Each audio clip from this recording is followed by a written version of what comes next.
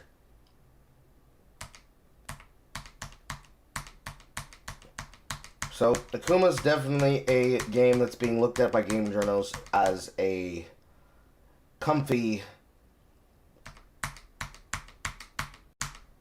game simulator.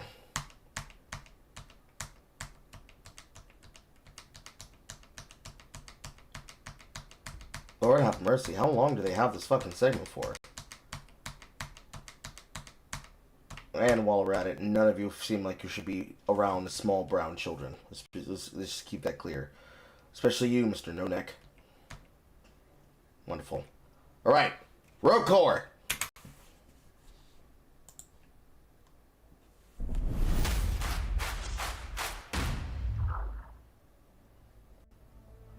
Hello, everybody, and welcome to the post-show for the Triple I Showcase. We are Ghost Ship Games, and we're going to do a little bit of a segment here on Rogue Core. I'm Aaron Hathaway, Marketing Manager at Ghost Ship Games. With me is Mikkel and Mike. Who are you guys, and what do you do? Mike first. Yeah, so I'm Mike, and I am the lead game designer on Rogue Core. Yeah, and my name is Mikkel, and I am game director on Rogue Core. So, at this time, we have just premiered the first gameplay trailer for Rogue Core. And so we've recorded this segment to follow it up for you. We'll just give you some general details about Rogue Core if you're just hearing about it now. And then afterwards, if you've been following along, you probably saw that we mentioned the closed alpha. So we'll come with details on that after.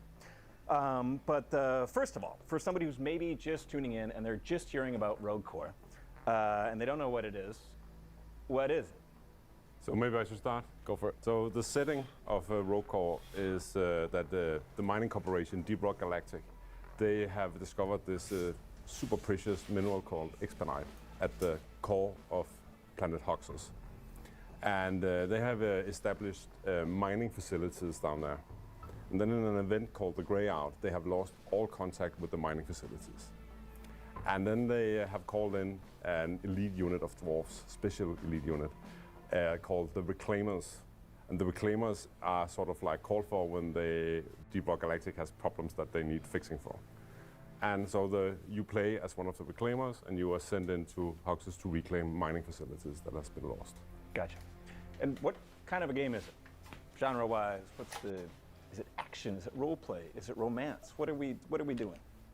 Well, it's a cooperative shooter, and it is set up as a roguelite. I mean, there you go. All right. I think I can add here that one of the things that we are trying to do with our take on the roguelite genre is that we really want to enforce the co-op, like co-op first, in how we are playing how you're leveling up, how you're upgrading, how you're playing the game. Yeah, I mean, just to take the further, like every aspect of it. I think it can be said really simple. Like in many roguelikes, you are really concerned about making a build for yourself. In Rogue Core, you are concerned about making the best builds for your team. So it's all about generating the best synergies and making the strongest team, not making you the strongest individual. So the way you do it is you collect this precious mineral called Expanite. And you stuff it into your new drone, which is called Ellis. And Ellis, when she's a remote expedite processing drone, a RFD, an IBD, and when she has enough expedite, she will actually give the team an upgrade. So this is where it starts meeting with Deep Rock Galactic Survivor, where you're going to be getting upgrades on the fly to make yourself stronger, while also even getting opportunities to change what weapon you're using with your particular build. So the game flow is you go through multiple levels, deeper and deeper, in a mining facility in order to claim it. And on each stage, you will try to maximize your power output by collecting expedite through various events and by mining. And then you will increase your power level, and then hopefully you will be powerful enough as you go deeper and face bigger threats. Mike, it says in my notes that the concept for the game was based off a hallucination you had after taking a pill at Burning Man. Can you say more about that? Yeah, I have never been to Burning Man. That's what it says in my notes, Mike. I'm just joshing. No. That was long ago and not true. So we've got this playtest announced. The trailer came out at the end of it. You've got the closed alpha coming soon. And this is something that people have been excited about since we revealed Rogue Core for, a year ago. So maybe we'll start getting into that and giving some details and setting some expectations for what this closed alpha is and isn't, how it'll work. So maybe can we just start, can you talk a little bit more about what you have in mind for how this closed alpha is going to work, like when people can expect to sign up? I mean, the sign-up should be running right now as we speak, right? The trailer has been running, so you should be able to go to Steam and sign up for the closed alpha. Okay. But I think, like in terms of the context of it, so where we're coming from, for anybody who doesn't know, we are Ghost Ship Games, and we are the developers of a game called Deep Rock Galactic.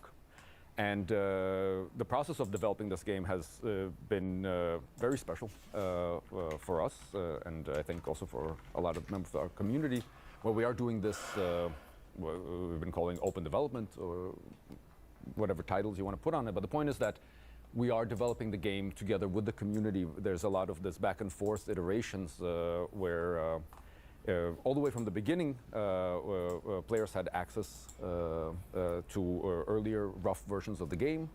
Of Deep Rock Galactic. Of Deep Rock Galactic, exactly. And we are planning to have a very similar process with Rogue Core. We are, of course, trying to still figure out, because, I mean, the times have changed. We're a different company, and this is a new game. And also the audience is a bit different. But still, so in that sense, this closed alpha is us launching this open development process for Rogue Core. So this is us inviting players who are interested in seeing what it is that we are making. So this is not kind of something that we're not trying to show like, hey, come look at what we've done. It's instead, it is an invitation to come and look at what we're making, come be part of it. And the game is going to change and grow and kind of like morph as this process goes. Yeah. And it also means that when we start inviting people into the closed alpha, it is not going to be sort of like, now it's ready. Now there is like a finished closed alpha version of the game you can go and test, right? We are going to let a bunch of people in, and then they will test and we'll get some reactions and feedback on what they're experiencing with Rogue Core. And then we will continue developing, making updates to Rogue Core, invite more people in, and vice versa, right? And then the game will develop like that. But so they want to go the route of actually having waves of playtests so they can slowly be able to change and tweak things as they go.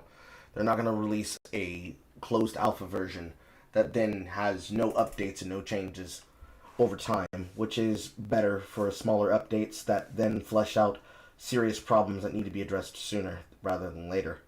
It also means that when people are coming into Rogue Core for the first time, it will probably be rough around the edges, right? I mean, it is not going to be polished. I mean, that's not where we are with the game. Not at all. And I think that people should not compare our closed alpha to other closed alphas that they have experienced, right? Because this is a closed alpha leading up to an early access. Yeah.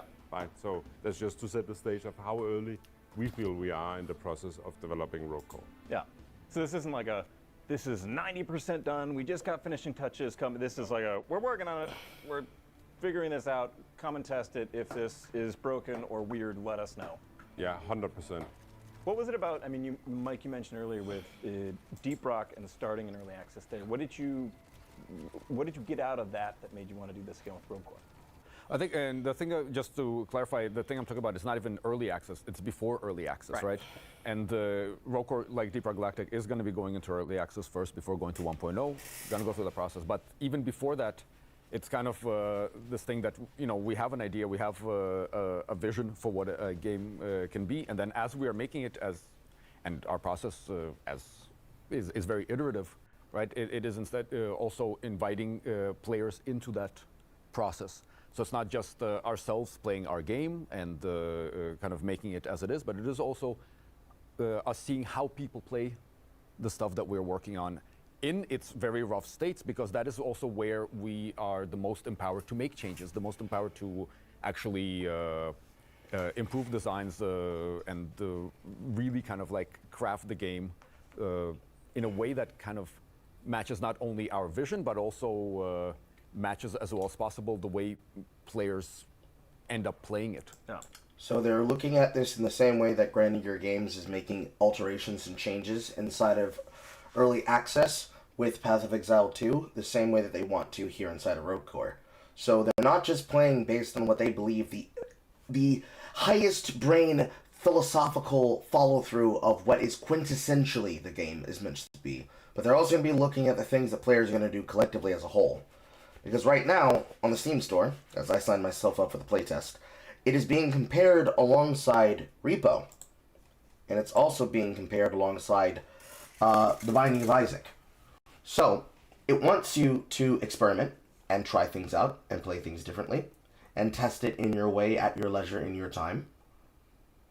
So that you and 3 of your friends can be able to play with your speed, at your leisure, in your way.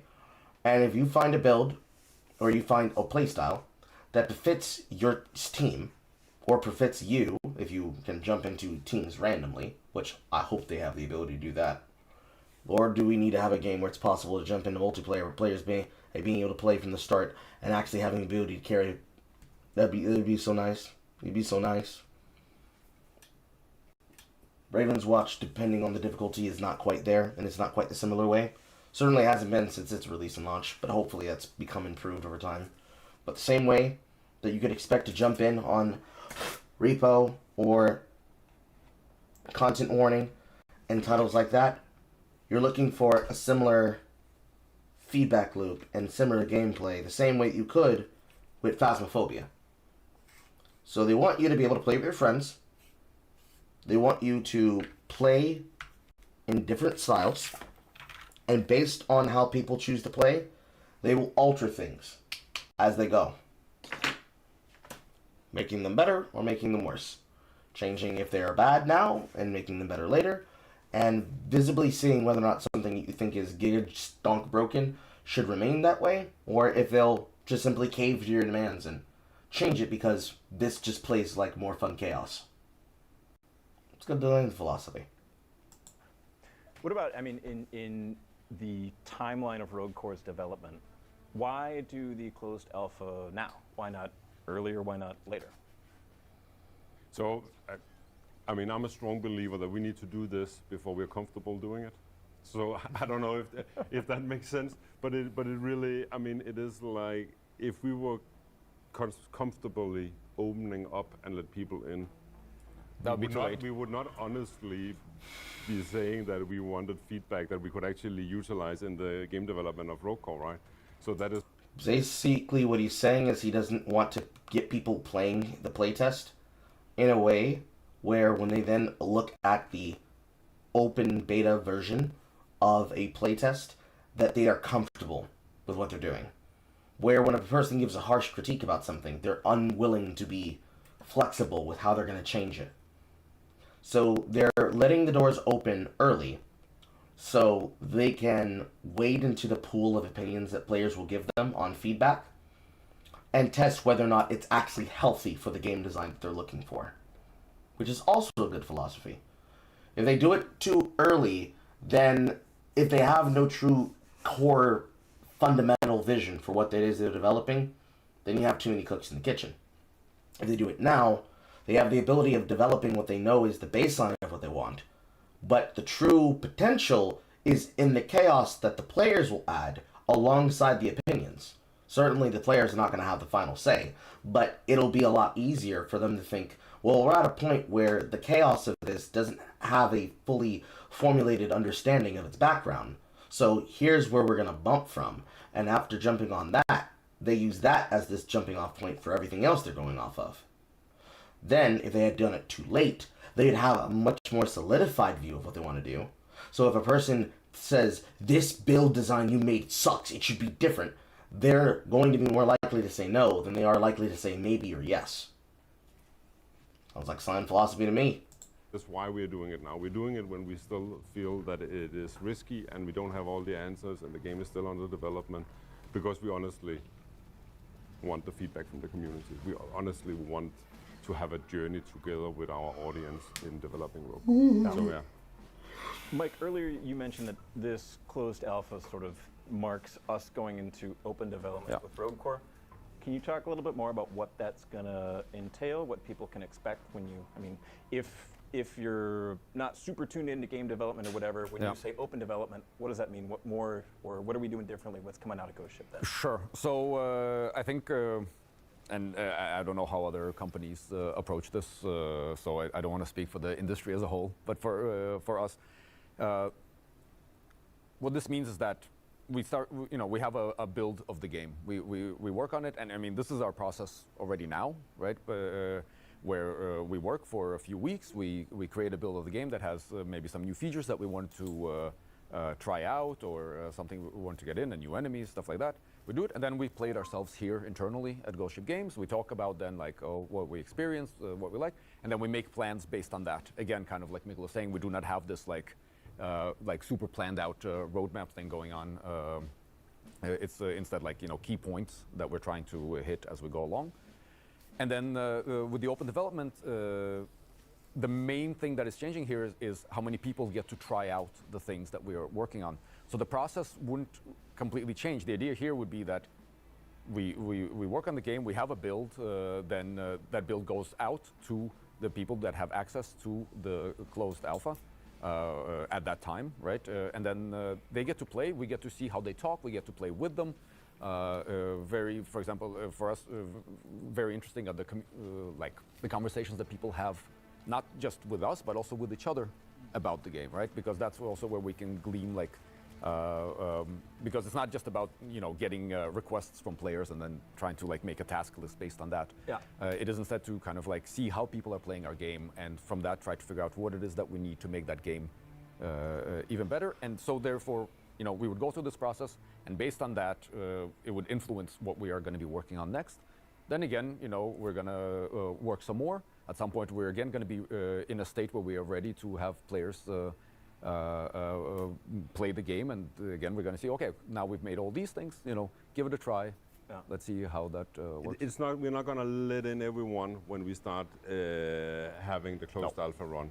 We're going to let in a bunch of people. We're going to test, and then there will go some time will go by, and then we will invite more people. So it's not going to be there's going to be one day that is like the big day where maybe the first one will feel big for us, right? Of course. But after that, we will just have this happen all the way up until early access. So they're going to do multiple batches of people. They're not going to do multiple people all the time, all at once. We probably don't have the infrastructure to support it. Okay. So that is to say, if we, when we run this closed alpha, if you see a big block of people talking about, oh, I got in, and you haven't got in, don't worry. That doesn't mean that we singled you out and said you don't get it. We're just going a few people or some block at a time. And I guess that's also a bigger logistics thing, because like you said, when Deep Rock was an early play test, it was like, oh, sweet, a dozen people want to do this, and now, hopefully, Rogue Core gets some thousands, tens of thousands, who knows? Yeah. But we'll see. Hopefully more, but yeah. But yeah, I mean, so it seems like also what I'm hearing is how exactly we run it and how many how many people get let in and at what interval kind of depends on, are we talking 30,000 people or 300,000 people interested in playing? It's also a matter of us actually being able to manage the feedback that we get. Exactly. Yep. And so if we let I don't know 500,000 people in at once, it's like we are gonna miss everything, right? I mean, it's gonna be impossible for us to follow the discussions and the feedback. So yeah. I also just want to say, I mean, for this process, we're not following some sort of formula. No. I mean, so we are also figuring out exactly what is going to work best for us and for Roadcore and for this development process. So, I mean, how many people we let in, that's going to change depending on like our experiences and also what we need. And so again, like we don't know exactly how this is going to go. This is something that we're also going to be figuring out as we go. Cool. And in looking at sort of the fundamentals of how Roadcore works, I think also what's interesting, especially going into this closed alpha, is thinking about the large majority of people going into this will be Deep Rock fans. And of course you go in with Deep Rock as your frame of reference for what to expect from this, for what you know, for what you like. And I guess I'm interested in hearing your guys' thoughts on sort of the, I guess, expectations management, or sort of the feeling of knowing like that we're going into something that is, yeah, inspired by Deep Rock, but also in a ton of ways like really different. And what are your thoughts or feelings on, I guess, knowing that there will be people going in and saying, oh shoot, this isn't what I ordered, or like this is so different. What's the sort of, how do you guys feel or manage those expectations? So he's trying to say in very nice, polite marketing ways, when fans of Deep Rock Galactic, who are probably going to be, if they're smart, the individuals that they use as who's going to be amongst the first testers, when those first testers get in, whether they do so individually or with their friends, how do you manage their expectations and tell them, listen, it's not going to be everything you're familiar with. No, there will be no veteran elitism where you say, bro, don't you know how to play Deep Rock Galactic? It's the same game, it's just updated. There's going to be no muscle mans. There will be no muscle mans. I don't know how we manage them, but they are there, and they are not. I mean, you shouldn't come into Roadcore expecting to play Deep Rock Galactic 2 or something like that. If we are doing stuff that is drastically different from Deep Rock Galactic, and hopefully people who play Deep Rock Galactic will also appreciate getting a different kind of game experience when they play Roadcore, right? And we have that feeling that, well, if you want the Deep Rock Galactic experience, well, go and play Deep Rock, right? I mean, so they're saying it here on stage. If you do not like Roadcore, do not take any one of the people that are playing Roadcore. Take it. They go and take this shit back to Deep Rock Galactic. And now we are making a Roadcore, which is different. It has a different feeling. It has a different vibe than Deep Rock Galactic, right? So I don't know. People need to follow it, and then they need to set their own expectation. But they're not going to get Deep Rock Galactic. They're going to get a game that takes place in the same universe, but it is going to be different. In terms of those differences, those new things, are there any particular features or aspects of Roadcore that you guys are really excited to see people get their hands on and hear what people think? I mean, gameplay mechanics, weaponry, enemies, physical setting. For me, perhaps the single most exciting thing is this whole co-op power building aspect. This thing that as you do as a team, it is really kind of like one of the cornerstones of Roadcore, and I'm very, very excited to see how players actually start working with the system, how they start working with each other, and how that's going to work. It is challenging. He is basically saying, in between the lines, I want to see how players get toxic. That's what he said. Lord knows, games that are like PoE are not designed to be played with groups of people unless multiple people are willing to work together. I mean, shit, it's a fucking, 4 to 7, 8-hour experience in PoE 1 to get to maps. PoE 2, 20-hour experience to get to maps. Assuming that you're playing solo self-found, possibly longer. Get to Trade League, try to blast maps together. That's not going to happen, because what if you're ready to blast maps now? and the other guy's not going to be ready to blast maps until they get out of work 3 hours later. Unless you're playing in a guild, your speed and your progress will not be the same, unless you're leaving upgrades for them to work with. Here, you're in a run working off of other people. So now you're being compared to Raven's Watch. One character, one power line. But 4 people playing 4 different characters with 4 different power lines. No no sameness between them. That works because all of the choices are inherently based on you getting the opportunity to use magical objects and talents based on your character. Take that into Deep Rock Galactic Road Core. 4 players working off of the same upgrades that would be available inside of Survivor, but focused on 4 people working together. You could have 4 options, you could have 7 options, you could have 10 options, but whatever option you make, you can't take the same option as your friend. So then the caveat becomes, how do you make yourself powerful? You have to design a build. It won't be a case of first come, first served, and then you just go off from there. It's not going to be like Terraria. It's not going to be like any game that's done this in that style. It's going to be you and your friends figuring out, this build works for me. What do you want to get, Carl? I don't know. What do you want to get, Carl? I don't know. What do you want to get, Carl? Well, I think I'll take the Frost Blast. Okay, so I think I'll take the Toxin. Well, okay, so I'll take the cold damage. Okay, so I'll take the lightning damage. And building off from there. What works in one might not work in the others. And if you can't make use of it, your friends can make use of it. But then, of course, the toxicity element. How will people who aren't your friends, if you choose to play this game individually in co-op, how is that going to work? Is it even possible to play by yourself? They're saying that it's built around the co-op experience, but will it be possible to play solo? What does that look like? Is it AI? Do you load into 4-player lobbies that stock multiple players? How do you navigate the choice of being able to make choices with another person?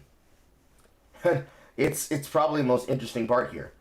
Because rock and stone, but at what cost? Rock and stone!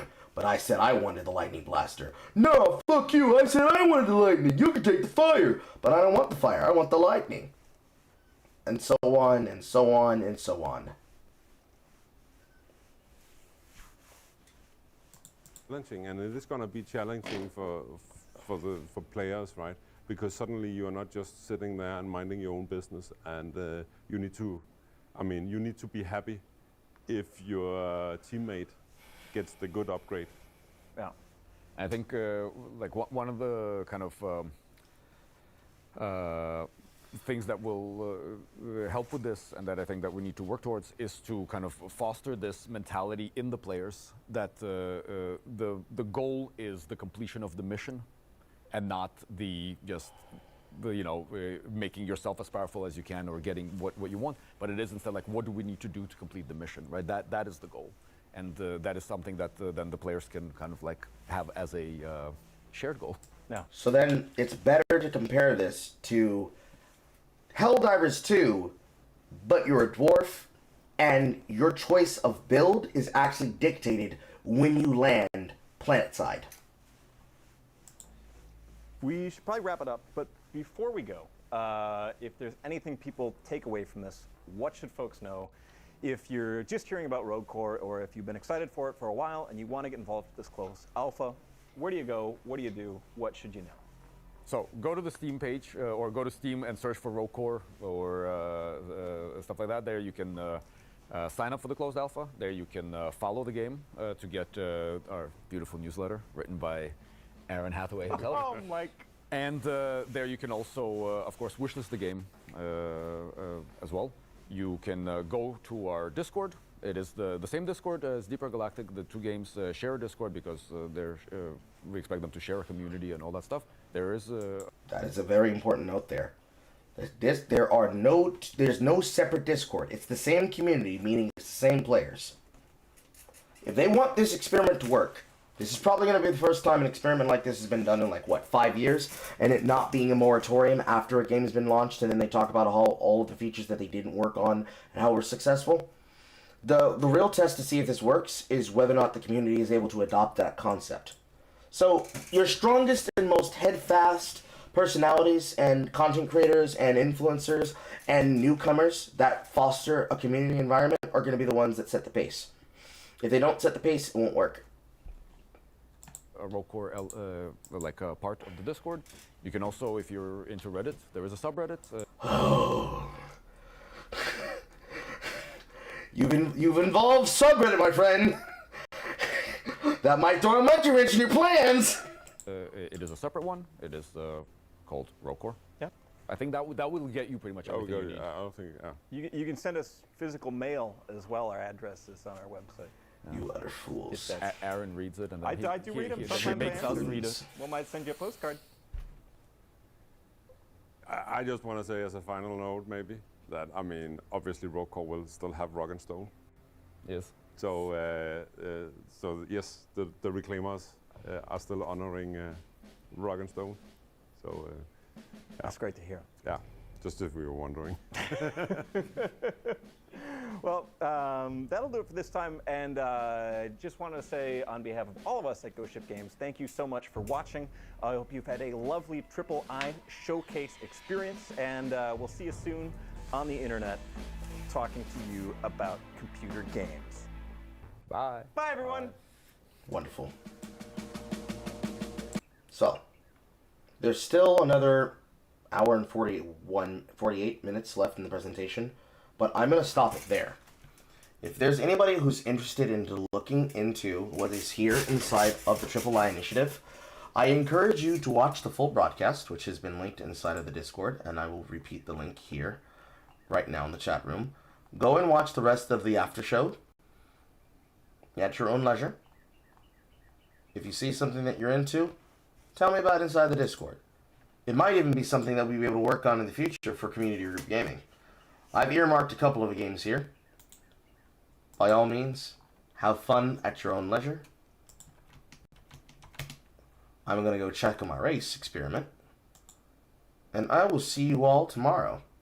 And do not forget, in case that you're missing your Jay and Carl content, there is a secret project system working down the pipeline. I'm not going to tell you when I drop it. It'll be in the month, but I'm not telling you when I'm dropping it. And yesterday, Jay launched the next episode in Interview with the Vampire Season 2 from our reactions. Go watch that if you have nothing else to watch. I'm leaving you, Chad. I'm leaving you. GG Nari. I'm gonna see y'all tomorrow. Yes, it was. I will see you all tomorrow with the content that horror now wants us to suffer through. Girdle your loins and possibly buy alcohol. It might be bad. And then Yappin on Sunday. And then I will see you all Monday for us to continue working on and possibly even finish off at midnight. And then see if we can start on Ratchet and Clank, as I have promised to do so for Alex. And we can just probably wash all of the bad games out of our mouth. Horror, yes, another one. Of course. What kind of question is that, Grace? Torture. Agony. Torture and agony. Truthfully, I will be seeing you all in the funny papers, and I will be billing all of you for my therapy. Because I'm going to need it. Alright, goodbye. Goodbye. Goodbye. Goodbye. Goodbye. Goodbye. Goodbye. Goodbye. Goodbye. Goodbye.